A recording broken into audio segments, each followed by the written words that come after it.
choisis la vie, j'ai en moi tout ce que je reproche aux autres.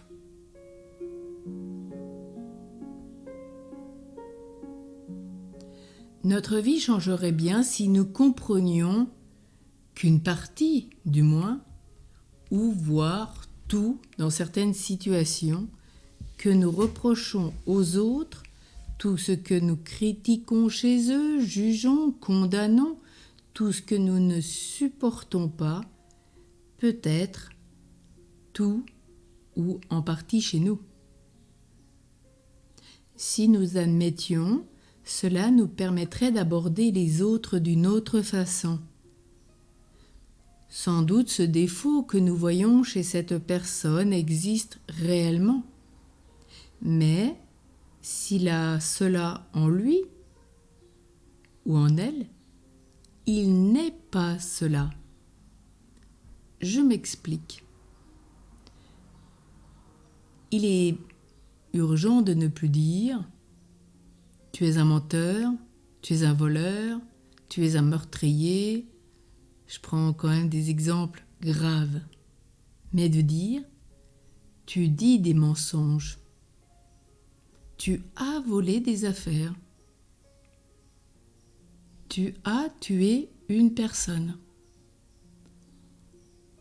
On ne peut pas faire d'une situation une généralité et accuser la personne qui est créée à l'image de Dieu, Genèse 1, 26, 27, parce qu'elle est créée bonne. Ce sont ses actes qui sont mauvais. Et quand je dis bien, je mets le mensonge dedans, pour certains me disent « Oh, mais je ne dis que des petits mensonges ». Rappelons-nous que le mensonge est le péché des origines, Genèse chapitre 3. Et le père du mensonge, c'est le démon.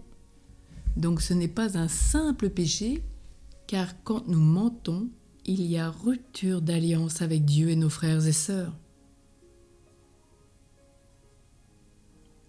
Et peut-être cette personne aussi qui mérite, parce qu'elle est froide, elle peut être distante, elle me met peut-être mal à l'aise par ses paroles, son comportement.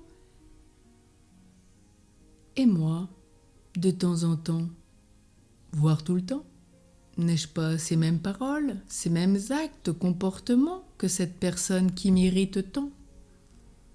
Et en le voyant en elle, cela fait écho en moi, comme dans un miroir. Si je ne suis pas cela, je dis bien, la personne pose des actes, elle n'est pas en profondeur le mal. Seul le démon l'est et ses anges. Mais en dehors de ça, l'être humain est bon et il commet des actes mauvais, ce qu'on appelle le péché. Il est très important de faire cette distinction parce que souvent nous accusons la personne et cela nous ne pouvons pas le faire. Si j'avais peut-être résolu en moi le défaut de domination que je reproche à un ami, à mon frère, à mon patron, à un politicien, je ferai les remarques que j'estime nécessaires avec beaucoup de doigté, de délicatesse, de patience. La correction fraternelle doit se faire de façon positive, constructive et apporter un changement qui édifie l'âme. Mais si je le fais avec véhémence, avec une réaction de colère disproportionnée, c'est que ce problème n'est pas réglé en moi.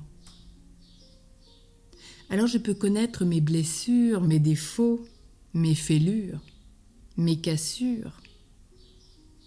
Et à travers ce que je reproche aux autres, à travers les endroits où je les critique, où je les juge, à travers ce qui m'irrite en eux et dans tout ce qui va faire monter en moi des réactions trop fortes, ce serait tellement plus vrai et plus facile à accepter si j'abordais mon frère ou ma sœur en lui disant « J'ai quelque chose à te dire. Tu as posé tel acte et je l'ai mal supporté. parce que cela résonne douloureusement en moi et que cela ravive les souvenirs de mon passé qui me sont aujourd'hui difficiles à gérer. Et voilà que je pourrais m'ouvrir dans une plus grande liberté de cœur, sans juger ni condamner, mais relever et aider aussi la personne avec moi à faire ce chemin de conversion.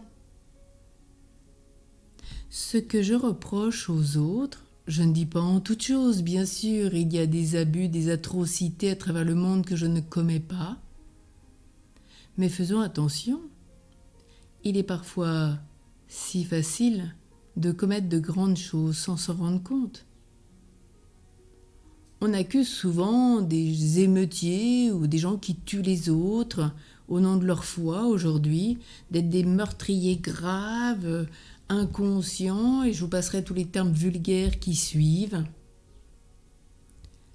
Nous aussi, peut-être que nous ne posons pas des bombes, peut-être que nous ne tuons personne avec un fusil, un revolver, peu importe. Mais nous avons une langue qui peut tuer notre frère, l'écraser, le faire mourir. Et ces paroles sont une arme puissante qui le détruira au plus intime de lui-même. Alors chaque péché peut être transformé non pas dans ses formes les plus graves, mais en nous, il peut être transformé, être différent. Alors aujourd'hui, Dieu nous appelle non plus à condamner, à juger, à tout relever, mais à devenir des réparateurs de brèches. Parce que c'est Dieu le premier qui répare les brèches de ma vie, comme il l'a fait pour Adam la toute première fois, lorsque s'est brisée cette unité qui unissait Dieu à ses enfants. Et cette brèche a permis au diable de diriger ce monde et de ramener tout ce qui était mauvais, conflit, haine, méchanceté, médisance, etc. dans la vie des descendants d'Adam.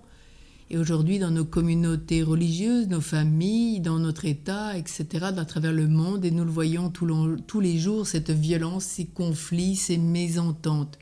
D'où l'importance d'avoir l'intervention de Dieu dans tout cela.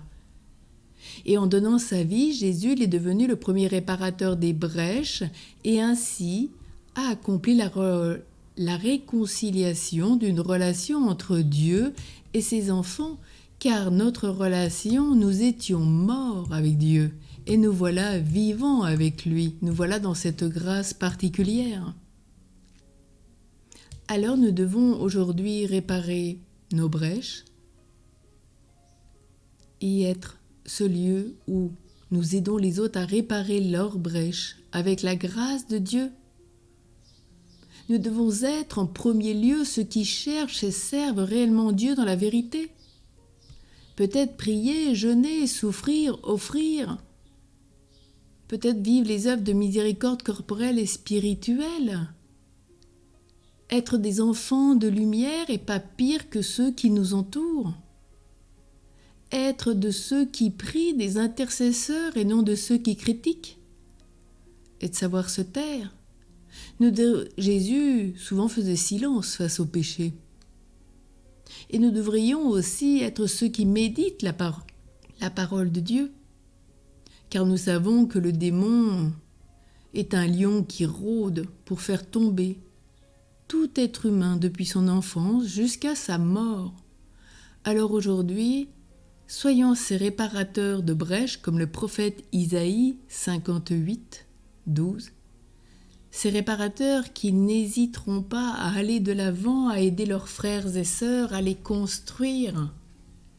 Et de ce fait, comme toute poterie brisée, Dieu nous a reconstruits car il est le véritable potier.